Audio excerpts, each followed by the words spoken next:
Today, we'll be taking a look at the drain tube on this Whirlpool top freezer refrigerator.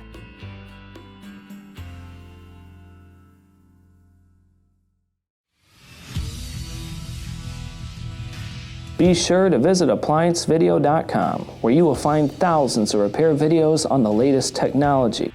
And for a limited time, you can save big on an annual membership and take advantage of all of our premium benefits. ApplianceVideo.com. Do it right the first time. Stop. Before beginning any repair, always be sure to disconnect the power to the appliance. It is also recommended to test the outlet for the proper voltage. You will need the following tools to complete this repair. To begin, you must first remove this rear bottom cover. It's held on by multiple 1/4-inch screws.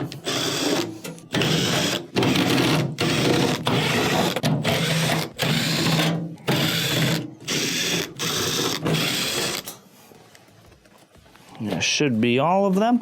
We're going to pull out on the cover. Oh, we have one more at the top there.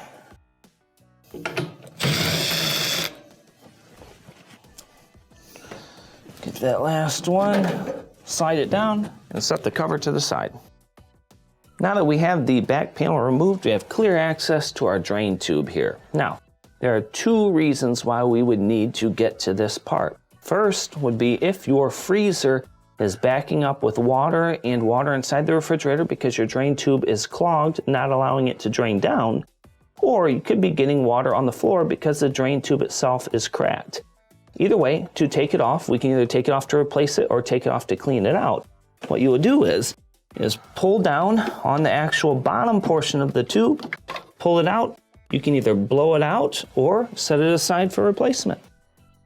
When installing a new drain tube, what you will do is guide it back. Make sure you grab on to the pole so that it does not break off in the cabinet. Slide it in. You can give it a turn so that it points any direction you want, but make sure it points into the drain pan. And now we can reinstall the back panel. When reinstalling the back cover, first we're going to slide in the side with the power wire, and then bring this up over the valve. Just kind of drop it in place here. Then we're going to start on the top.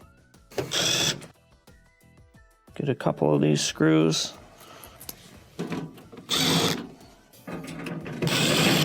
Let's do the strain reliever here. Do not do that one too tight, as you can damage the water line.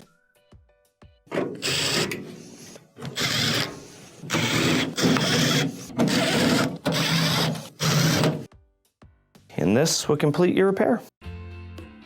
Thank you for watching another quality video from ApplianceVideo.com. If you found this video helpful, make sure you click the like and subscribe to our channel.